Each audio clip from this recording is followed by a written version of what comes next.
لوگ چاہتے ہیں میں غنی ہو جاؤں، میرا دل مضبوط ہو جائے، میری طبیعت مضبوط ہو جائے۔ لوگ کہتے ہیں کہ اللہ تبارک و تعالی مجھے ذہنی قلبی آسودگی عطا کرے، میرے باطن میں روشنی پیدا کرے، میرا دل کو تسلی ہو جائے کہ اب سارے معاملات ٹھیک ہیں۔ لیکن کرتے کیا ہیں؟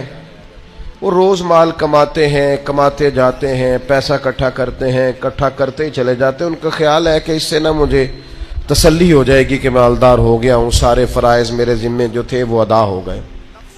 شہرت کے پیچھے بھاگتے ہیں تو بھاگتے ہی رہتے ہیں۔ ہر وہ چیز، ہر وہ شخص، ہر وہ معاملہ انہیں چاہیے جس سے کچھ نہ کچھ ان کی شہرت میں اضافہ ہو، تو ان کو بھی غنا حاصل نہیں ہوتا، ان کے اوپر بھی وہ خاص کیفیت طاری نہیں ہوتی جو بندے کے دل کو غنی کر دیتی ہے، جو اس کے باطن کو روشن کر دیتی ہے، چونکہ انہوں نے روحانی قانون کے خلاف چلنا شروع کر دیا۔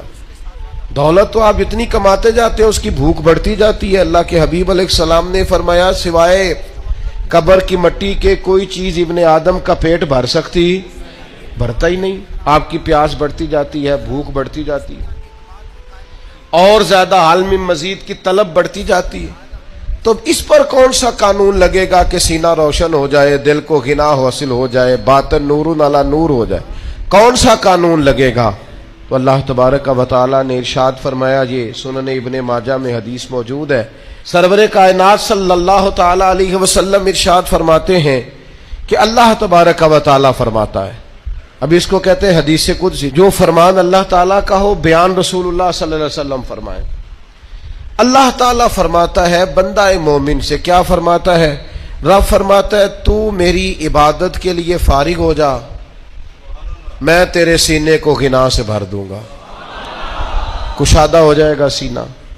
لیکن تو فارغ ہی نہیں ہو رہا، تو مصروف ہی بڑا ہے، تو کہتا ہے کام سے ٹائم ہی نہیں ملتا۔ اللہ کہتا ہے عبادت کے لیے فرصت نکال، میں تیرے سینے کو غنا سے بھر دوں گا۔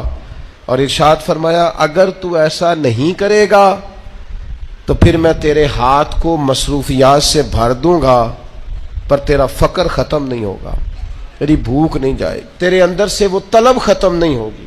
تو اب روحانی قانون یہ ہے کہ آپ اپنے آپ کو عبادت کے لیے فارغ کریں گے تو اللہ تعالیٰ سینے کو کشادگی عطا فرمائے، انشراح صدر نصیب ہوگا، طبیعت میں ٹھہراؤ پیدا ہوگا، اطمینان آئے گا زندگی میں، زندگی خوبصورتی کے ساتھ آگے بڑھنے لگے۔